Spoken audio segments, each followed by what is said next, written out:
지난주 초에 제가 어떤 동영상을 하나 봤는데 한국에서 교회 갱신을 하는 어떤 목사님의 인터뷰하는 동영상이었습니다. 아주 짤막한 동영상이었는데 교회가 교회답지 못한 모습들이 덜어 있기 때문에 우리 교회 그런 모습으로부터 돌이켜 회개합시다. 주로 이제 그런 운동을 하시는 목사님이셨습니다. 그런 운동을 하시다 보니까 또 많은 성도들이 그렇게 질문을 한다고 합니다. 왜 하나님께서는 이렇게 잘못하는 교회들을 그냥 그렇게 내버려 두시는 걸까요? 때로는 오히려 계속 더 부흥하는 그런 일들까지 있을까요? 이렇게 질문을 많이 받으신다고 하는데 그 목사님의 답변이 참 저에게는 인상적으로 마음속에 계속 남았습니다. 왜 그런 질문들을 하셨을 때 이 목사님 어떻게 대답을 하시냐면, 우리 하나님이 굉장히 인격적인 분이시고 우리를 여전히 사랑하시기 때문에 우리가 잘못을 한다 해도 우리가 스스로 돌이켜서 하나님 앞으로 다시 나오기를 기다리시는 분이기 때문에 저는 그렇다고 생각을 합니다. 우리가 라오디게아 교회를 잘 알듯이 그 교회가 잘못함에도 불구하고 우리 주님이 문 밖에 서서 계속 돌이키기를 기다리고 계시는 마치 그런 모습과 같다고 할 수 있겠습니다 라는 답변을 보면서 제 마음 가운데 그 답변이 계속해서 이번 주에 제 마음속에는 좀 화두가 되었습니다. 그래서 이 하나님의 사랑에 대해서, 아버지의 사랑에 대해서, 우리를 여전히 기다리시는 그 하나님의 사랑이 참 감사하다, 고맙다, 그 사랑 때문에 오늘 내가 서 있을 수 있구나, 이런 생각이 제 마음 가운데 계속 들면서 오늘의 본문이 좀 떠오르게 되었습니다. 누가복음 15장에 나오는 우리가 소위 돌아온 탕자라고 얘기하는 이 이야기는 교회를 다니시는 우리 성도님들이라면 너무나 잘 알고 있는 본문일 거라고 생각을 합니다. 예수님께서 이 비유를 통해서 우리에게 주고자 하는 메시지는 아주 간단하고 명료합니다. 하나님이 우리를 여전히 사랑하고 계시고 우리가 때로는 잘못한다고 할지라도 돌아오기를 기다리고 계신다. 그 하나님의 사랑 앞에 나아가자라는 주제일 것입니다. 어느 부잣집에 두 아들이 있는데 그 두 아들 중에 둘째 아들이 문제였습니다. 자신에게 돌아올 유산을 미리 아버지에게 당돌하게 버릇없이 요구하게 된 것이죠. 그리고는 아버지가 그렇게 그 재물을, 그 유산을 허락하자 그 재물을 가지고 세상으로 나아갑니다. 다른 세상으로 나아가서 허랑방탕한 생활을 하고 당연히 그 모든 재산을 탕진하고 비참한 생활을 하게 되면서 내가 차라리 아버지 집으로 돌아가는 게 낫겠다라고 생각을 하는데 벼룩도 낯짝이지 아버지 볼 염치가 없었던 거죠. 내가 그냥 아들의 어떤 지위로 이 아버지께 돌아가는 게 아니라 그냥 우리 아버지 집에 가서 종으로만 살아도 난 참 좋겠다라는 마음으로 아버지께로 향합니다. 그런데 이 아들의 걱정과는 달리 아버지는 날마다 그 아들이 돌아오기를 문 앞에서 기다렸는데 그 아들이 돌아오는 것을 보자마자 아버지는 달려가서 아들을 껴안고 아들에게 입 맞추고 또 그 아들을 안아주고 손가락질을 끼워주고 그리고 잔치를 베풀어 줍니다. 그러면서 정말 내 아들아 잘 왔다, 내가 기다리고 있었다 라고 하는 그 둘째 아들이 그 아버지의 사랑을 경험하게 되었다라는 그 이야기입니다. 앞에서 제가 말씀드린 것처럼 이 이야기의 포인트는 단 하나죠. 하나님이 이만큼 우리를 사랑하고 계신다. 세상에서 그렇게 허랑방탕하게 살아가고 하나님의 마음을, 아버지의 마음을 알지도 못하고 그렇게 살아가지만 여전히 우리를 기다리고 계시고 우리가 그분 앞으로 나아가기만 하면 우리는 그 사랑을 경험할 수 있다는 것입니다. 우리가 이 말씀을 통해서 이 하나님의 사랑을 눈여겨봐야 되지만 다른 한 가지 더 눈여겨봐야 될 것은 무엇이냐면 이 어리석은 둘째 아들의 모습입니다. 둘째 아들은 안락하고 소중한 가정을 떠나서 삶을 허비하고 낭비하는 그런 삶을 산 끝에 결국에는 비참한 결말을 맞고 난 뒤에야 아버지께로 돌아갈 생각을 했다라는 것이죠. 그런데 이 둘째 아들의 모습이 혹시 이 시대를 살아가고 있는 우리의 모습은 아닌가? 이 둘째 아들의 모습 속에서 우리의 모습을 볼 수 있게 됩니다. 우리가 인생을 살아가면서 간과하는 두 가지가 있는데 그 중 하나는 우리 모두는 지금 중병 상태에 빠져 있다는 것이죠. 세상의 모든 것은 원래 가야 되는 길로 가지 않으면, 하나님께서 우리에게 주신 그 궤도로 가지 않으면 늘 문제가 생기게 마련입니다. 요즘 우리 달라스에도 출퇴근 시간에 점점 더 트래픽이 심해지는데 출근이나 퇴근할 때 길이 밀리면 어떤 생각이 듭니까? 옆 차선에는 뻥뻥 뚫리는데 저쪽으로 가면 좋겠다라는 생각은 하지만 그렇다고 해서 내가 가야 될 차선으로 가지 않고 상대방 차선으로 가면 당연히 큰 문제가 생기죠. 사고가 생길 수밖에 없습니다. 마찬가지로 하나님 우리에게 가라고 하는 그 길로 우리가 가지 않으면 우리 인생에는 늘 문제가 찾아오게 됩니다. 요즘 우리가 살아가는 시대가 얼마나 병들어 있습니까? 우리가 특히나 미국 땅에 살아가기 때문에 그 인권이라는 핑계로 동성 결혼을 합법화해달라, 뭐 지금 많은 주에서 합법화가 되고 있고, 그 합법화뿐만 아니라 동성애자들이 목사도 할 수 있게 해달라, 목사 한 수 받게 해달라, 이렇게까지 지금 계속해서 요구하고 있는 실정 아닙니까? 뭘 얘기하는 겁니까? 죄를 죄라고 인정하기 싫어하는 이런 중병에 빠진 시대를 우리가 지금 살아가고 있다는 것입니다. 비단 그것만입니까? 정말 너무나 죄가 만연한 세상을 살다 보니까 학생들은 선생을 존경하지 못하고, 자녀도 부모를 사랑하고 존경하지 못하고, 심지어는 부모도 자녀들에게 그런 사랑을 보여주지 못하고, 자녀가 부모를 죽이고 부모가 자녀를 죽인다라는 뉴스가 심심치 않게 우리 귀에 들리는 그런 안타까운 시대, 중병에 들어있는 시대를 지금 우리는 살아가고 있습니다. 이런 시대를 살아가다 보니까 우리의 자녀 세대들이 어떻습니까? 가치관이 혼란해지고, 얼마 전에 통계청의 자료를 봤더니 2013년도 이 청소년들 통계에 따르면 58.4%가 혼전에 함께 살아도 동거해도 전혀 무방하다라고 생각한다. 어린 아이들이 60%에 가까운 어린 아이들이 그렇게 생각하고, 심지어는 모 대학교에서 그 대학 신문사에서 조사를 했는데 80%의 학생들이 이 혼전 동거에 나는 찬성한다라고 대답하는, 이런 가치관이 무너진 시대를 우리는 살아가고 있습니다. 이런 시대를 살아가기 때문에 많은 사람들이 허무감에 시달리고, 무엇이 진정한 인생이고 우리가 가야 될 길이 무엇인지 알지 못하고, 그렇게 많은 정신병과 우울증과 예전에는 없었던 그 공황장애라는 병들까지 그렇게 많이 힘겨운 시대를 지금 우리가 살아가고 있습니다. 왜 이런 일들이 생겼을까요? 19세기 중엽에 세속주의라는 것이 유행했습니다. 이것이 무엇이냐면, 이 세속주의자들은 하나님은 없다라고 주장하는 사람들인데, 설령 하나님이 있다고 해도 우리와는 상관없다, 우리의 이성과 능력을 가지고 우리는 충분히 잘 살아갈 수 있다, 우리 인간은 그만큼 명석한 존재들이다, 이렇게 낙관적인 생각을 가지고 그렇게 살아가려고 했던 흐름을 가졌던 주의가 바로 이 세속주의입니다. 눈에 보이는 현실만 믿을 만한 것이다 라고 생각을 했던 것이죠. 그런데 그렇게 한 세기가 지나고 두 세기가 지나는 동안 하나님 없이 충분히 잘 살 수 있을 것 같다라고 얘기하고, 그렇게 과학 문명을 믿고 살아갔던 사람들의 결과가 어떻습니까? 지금 우리가 살아가는 시대가 어떻습니까? 정신적, 영적 세계가 얼마나 피폐하고 힘겨운 시대를 살아가고 있습니까? 이런 일들을 토대로 볼 때 정말 우리가 몸담고 있는 이 세상은 중병에 빠져 있다라는 것을 우리는 반드시 깨달아야 될 것입니다. 그런데 이런 비참한 상황임에도 불구하고 우리가 희망적일 수 있는 이유, 우리 하나님이 여전히 우리를 사랑하신다는 것입니다. 우리가 우리 스스로가 지금 중병에 빠져 있다는 것을 모른다고 할지라도, 이런 인생을 향한, 이런 무지한 인생을 향한 하나님의 끝없는 사랑이, 한없는 사랑이 여전히 우리를 보고 계시고 우리를 지키고 있다라는 바로 그 사실입니다. 그리고 오늘의 이 본문이 그 하나님의 사랑을 너무나 우리에게 잘 보여주고 있는 본문입니다. 오늘 본문에 보면 둘째 아들이 정말 철없는 소리를 합니다. 자기 몫의 유산을 미리 달라는 거죠. 아마도 여러 설교들을 들어서 잘 알고 계실 것입니다. 원래 유산이란 아버지가 돌아가셔야 받을 수 있는 겁니다. 특별히 이 유대 지역에서 아버지가 안 돌아가셨는데 유산을 달라고 하면 이거는 맞아 죽어도 딴소리도 못하는 그런 심각한 죄 중의 죄입니다. 그런데 이 둘째 아들이 그렇게 유산을 지금 요구하고 나왔습니다. 얼마나 이 둘째 아들의 마음이 이기적이고 탐욕이 가득한지 우리는 충분히 잘 알 수가 있습니다. 그렇게 아버지를 조르고 졸라서 결국 이 아버지는 아들에게 유산을 주게 되죠. 이 아버지가 유산을 물려주면 이 아들이 어떻게 될 거라는 걸 몰랐을까요? 충분히 알았을 것입니다. 내가 이렇게 많은 유산을 주면 이 아들이 결국에는 허랑방탕하는 삶을 살고 실패의 자리에 가고 쓰러지는 삶을 살 텐데, 아들이 하도 조르니까 아버지는 그것을 허락하고 말았습니다.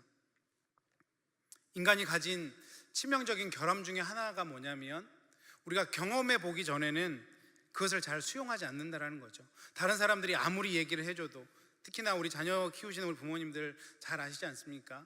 아들이나 딸들이 무리한 것을 요구할 때 이것을 해주면 불보듯 뻔하게 안 좋은 걸 아는데도 계속해서 자녀들은 잘 모르니까 자기들이 겪어보지 않을 때까지는 그걸 잘 수용하지 않는 것을 우리는 잘 알고 있습니다. 이것을 제가 언제 제일 많이 느끼냐면, 우리 자매들이 어떤 남자를 만나서 사랑하게 되고, 그렇게 될 때 내가 이 사람을 사랑해주면 아무리 망나니 같은 남자도 사람이 될 것이다 라는 아주 헛된 생각을 갖게 되는 것을 많이 볼 때가 있습니다. 내가 사랑해주면 이 사람이 변할 것이다. 그런데 어디 그런가요? 저도 남자의 한 사람이지만 사람 그렇게 쉽게 변하지 않고, 남자도 결코 그렇게 쉽게 변하지 않습니다. 잠깐 데이트할 때는 너무 좋아서 그 감정에 변하는 것 같지만 살아보면 또 원래의 성품대로 되돌아가는 것 같습니다. 제가 13년 동안 결혼 생활을 하면서도 깨달은 것이 바로 이겁니다. 사람 참 쉽게 변하지 않는구나. 늘 제 아내 얘기를 해서 죄송한데, 제 아내가 이렇게 약속 시간에 꼭 좀 늦어요. 그래서 약속 시간에 같이 나가려면 제 아내는 너무 스트레스가 있는 겁니다. 좀 일찍 준비하고 5분, 10분이라도 좀 먼저 갔으면 좋겠는데, 아무리 얘기를 해도 5년이 지나고 10년이 지나도 여전히 아내는 늦습니다. 13년이 지나도 여전히 아내는 늦게 준비합니다. 제가 얘기를 들어보니까 장인 장모님이 똑같더라고요. 장인어른은 차에서 기다리고 장모님은 늘 늦게 나와서 제 아내도 그런 모습을 보고 자라왔는데 똑같이 그러는 거예요. 제가 이렇게도 얘기해보고 화도 막 내보고 어느 날은 막 차를 엄청 빨리 몰아도 보고, 그러면 오히려 더 싸움만 되고, 사람 참 쉽게 변하지 않는구나. 우리 모든 인간들은 자기가 경험해 보기 전까지는 그것을 받아들이려고 하지 않아요. 하나님은 이런 우리의 인간의 속성을 너무나도 잘 아십니다. 그런데 아시지만 허용해 주시는 거예요. 왜 그럴까요? 모든 창조물 중에 유일하게 자유의지를 허락해 주신 그 이유가 무엇일까요? 저는 그것이 우리 하나님을 향한, 우리 인생들을 향한 아버지의 끝없는 사랑이라고 생각합니다. 자기 자식이 이렇게 깨지고 저렇게 깨지고, 그렇게 깨진 후에야 두 손 들고 돌아올 걸 알면서도 허락해 주시는 이것이 바로 하나님의 사랑이요 아버지의 사랑인 것입니다. 앞에서도 제가 설교 서두에 말씀드렸듯이 하나님은 인격적인 분이시기 때문에 우리를 폭군처럼 강압적으로 우리를 이끌어 가시는 분이 아니라, 로봇처럼 조종하시는 분이 아니라 우리에게 스스로 선택할 수 있는 그 의지를 허락하시고, 우리가 선택한 길이 때로는 깨지고 넘어지는 길이라고 할지라도 우리가 깨지고 넘어져서 상처 입고 돌아올 때까지 기다려 주신다는 것입니다. 그것이 굉장히 비효율적인 일임에도 여전히 우리를 사랑하시기 때문에 우리에게 그 자유의지를 허락하시고 우리가 돌아오기를 지금도 사랑의 마음으로 기다리고 있다는 것입니다. 우리는 그 하나님의 사랑 앞으로 나아가야 될 것입니다. 이 오래 참으시는 그 하나님의 마음, 그 인내하심이 너무나 감사합니다. 그 사랑이 있기에 제가 오늘 이 자리에서 주님의 말씀을 전할 수 있었다고 저는 생각을 합니다. 그런가 하면 우리 아버지의 사랑이, 이 본문 속에서 발견할 수 있는 두 번째 사랑은, 하나님은 우리를 기다려 주시되 확신을 가지고 기다려 주신다는 것입니다. 당시 이스라엘 법에 따르면 아들이 2명일 경우에 재산 상속을 하면 큰아들에게는 3분의 2의 재산을 주고 작은 아들에게는 3분의 1의 재산을 상속하도록 되어 있습니다. 둘째 아들이 3분의 1의 재산을 가지고 나아가는 것을 우리는 추정할 수 있죠. 그리고 이 집이 그래도 부잣집이었다는 걸 추정할 수 있기 때문에 굉장히 많은 돈을 가지고 작은 아들이 나갔을 거라고 우리는 생각해 볼 수 있습니다. 아버지는 그 재산을 다 탕진하기 전까지는 아들이 돌아오지 않을 거라는 것을 잘 알고 있었을 것입니다. 그렇게 아들에게 재산을 주어서 내어 보내놓고서도 아버지는 매일 문 밖에 나가서 그 아들을 기다렸던 것입니다. 매일 문 밖에 나가서 아들을 기다렸다는 게 무엇을 의미합니까? 아들이 반드시 돌아올 것이다라고 아버지는 확신하고 있었습니다. 그 아버지의 사랑이 지금 우리에게도 여전히 세상을 향해 있고 아버지 편에서 등 돌리고 있는 우리들에게도 언젠가는 돌아올 것이다라고 문 밖에서 그렇게 우리를 기다리고 있는 하나님의 모습인 것입니다. 오늘일지 내일일지 모르겠지만 오직 하나님만 바라보기를 원하시는, 아버지 앞으로 나오기를 원하시는 그 하나님의 사랑으로 우리를 확신 가운데 기다려주고 있는 것이죠. 이 사랑이 하나님이 얼마나 우리를 많이 사랑하시는지 충분히 볼 수 있는 말씀입니다. 그런가 하면 세 번째로 오늘 본문 속에서 발견할 수 있는 사랑은 과거의 잘못을 추궁하지 않는 그 사랑. 저는 이 사랑이 너무나 감사하더라고요. 오늘 우리가 읽었던 마지막 말씀 20절에 보면 이렇게 얘기합니다. 이에 일어나서 아버지께로 돌아가니라. 아직도 거리가 먼데 아버지가 그를 보고 측은히 여겨 달려가 목을 안고 입을 맞추니. 아들을 지금 어떻게 여겼다고 말씀하고 있습니까? 측은하게 여겼다. 우리 보통의 부모님 같으면 너희 놈 잘됐다, 네가 그렇게 내 말 안 듣고 돈 갖고 나가더니 결국엔 쫄딱 망하고 어쩔 수 없이 내 앞에 오는구나, 이놈 정신교육 똑바로 한번 해야겠다 생각하면서 여기 앉아봐, 무릎 꿇어봐, 그렇게 하지 않겠습니까? 네가 돈 달라고 해서 나가더니 참 한심하다, 네 내 말 왜 이렇게 안 들었냐, 그렇게 얘기할 것 같은데 오늘 본문의 아버지의 모습은 어떻습니까? 그 둘째 아들을 혼내키는 모습은 나오지 않습니다. 이 둘째 아들이 저 멀리서 보이자마자 아버지가 달려가서 그 둘째 아들을 와라 끌어안고 입 맞추고 잔치를 베풀어주고 가락지를 끼워주고, 이 측은지심. 아들은 배은망덕한데 아버지는 너무나 그 아들을 측은하게 여기는 거예요. 세상 속에서 실패하고 온 실패의 자리에 앉아있는 그 아들을 그냥 사랑하고 있는 것입니다. 이 측은지심이 저 또한 제 아버지 되시는 하나님으로부터 가장 많이 경험하는 사랑입니다. 목회를 하면서 아직 경험도 없고 지혜도 없기 때문에 때로는 실수할 때도 많고 성도님들에게 왜 그런 말을 했을까 신방하고 와서 또 후회할 때도 많은데, 그럴 때마다 주님께서 저에게 너 왜 그거밖에 못하냐, 왜 그렇게밖에 못하냐, 똑바로 안 할래, 이렇게 저를 혼내키는 것이 아니라 그냥 그렇게 기도의 자리에 나아가서 하나님 앞에 회개할 때 괜찮다, 괜찮다 위로해 주시고 싸매 주시고 그렇게 감싸 주시는 그 하나님의 사랑을 제가 경험하기 때문에 오늘도 또 그렇게 잘못된 모습이지만, 부족한 모습이고 연약한 모습이지만 또 이렇게 주님을 섬길 수 있고 성도님들을 섬길 수 있는 것입니다. 오늘 본문 20절 말미에 보면 아버지가 아들을 측은히 여기면서 보여주는 태도가 참 재미있는데, 어떻게 했냐면 아들에게 달려가 목을 안고 입을 맞췄다라고 합니다.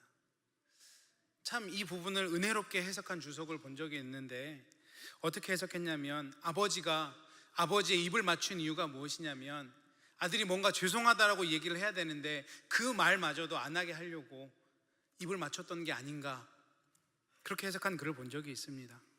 과거의 잘못을 추궁하지 않으시는, 그냥 나에게 오면 됐다, 내가 너를 사랑한다, 그 아버지의 마음을 보여주는 모습이 바로 이 모습이라는 것입니다. 저는 우리 성도님들이 과거에 어떤 삶을 사셨는지 전혀 알지 못합니다. 어떤 양심의 문제로 하나님 앞에서 괴로워하는지 전혀 알지 못합니다. 그런데 제가 한 가지 아는 것은 제대로 살아가지 못하는 우리의 마음을 여전히 위로하시기 위해서 저뿐만 아니라 우리 성도님 삶 가운데 찾아가서 안아주시고 입 맞춰주시고 내가 너를 사랑한다 격려하시고 위로하시고 세워주시는 그 사랑이 여전히 우리를 향하고 있다는 사실 한 가지는 저는 정확히 알고 있습니다. 우리가 그 사랑 앞으로 나아가야 되지 않겠습니까? 우리 아버지의 사랑이 이렇게 한없이 큰데 우리는 그 사랑을 느끼고 그 사랑을 경험하고 살아가고 있습니까? 그렇다면 오늘 이 본문에서 가장 중요한 것은 무엇이냐면 이 아버지의 사랑을 우리가 어떻게 느끼고 어떻게 경험할 수 있을까? 이제 그게 우리의 몫이 된 것입니다. 오늘 우리가 살아가고 있는 이 시대의 가장 큰 문제는 사랑받지 못하는 데서 옵니다. 청소년 문제도 보면 대부분은 내가 더 사랑받고 싶다는 데 있거든요. 제가 얼마 전에 그 다큐멘터리를 하나 보는데 스마트폰 중독이 굉장히 심각하잖아요. 그것을 다큐멘터리로 만들었는데 결론이 무엇이었냐면 부모들의 무관심이, 부모님들이 입으로는 자녀를 사랑한다고 얘기하지만 여전히 부모들이 너무 바쁘고 또 자신의 삶을 너무 추구하다 보니까 더 관심 가져야 되고 더 사랑해야 되는데 그렇지 못한 결과로 우리 자녀들이 스마트폰을 찾게 된다는 거죠. 거기에 나왔던 우리 자녀들이 의사를 만나서 얘기하는 거 보면 엄마하고 더 얘기하고 싶은데 엄마가 바빠서 그렇지 못하다고, 그러면서 스마트폰 본다라고 그 어린 아이들이 얘기를 하더라고요.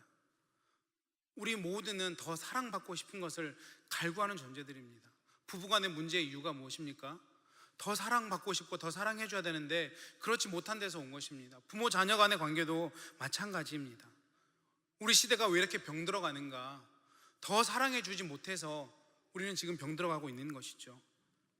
그런데 아이러니하게도 우리 하나님의 사랑은 너무나 크다고 이 본문은 우리에게 말씀하고 있습니다. 왜 우리는 이 사랑을 경험하지 못하는 것일까요?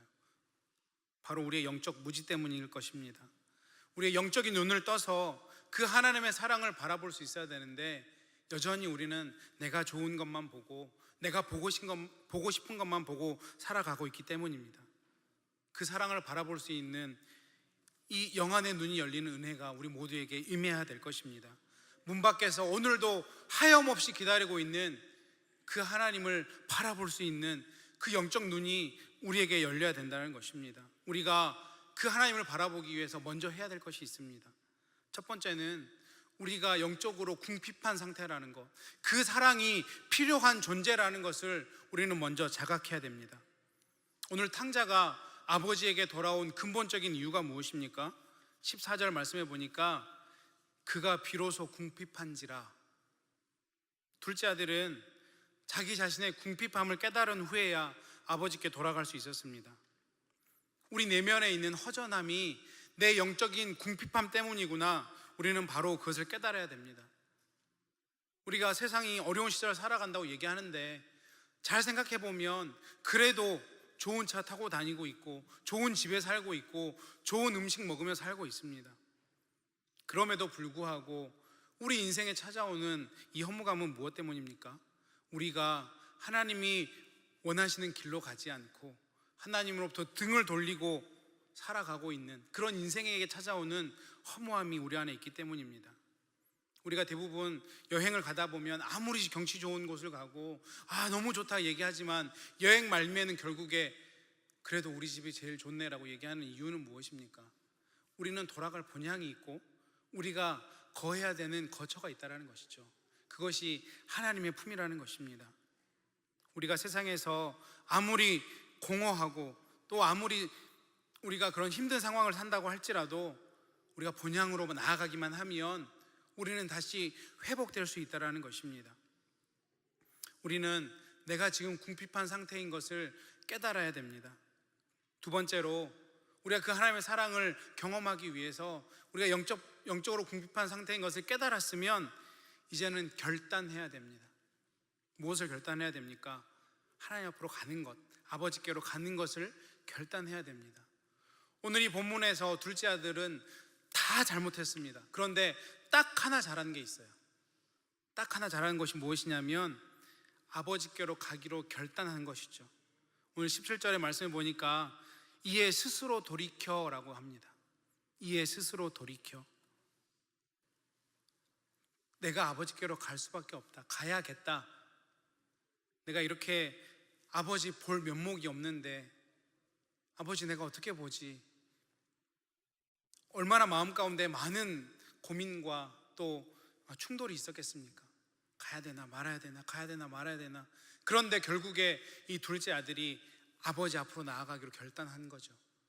이 둘째 아들이 정말 부족한 삶을 살고 연약한 삶을 살았는데 단 하나 잘한 거, 돌이켰다라는 거, 아버지께로 다시 돌아왔다라는 것.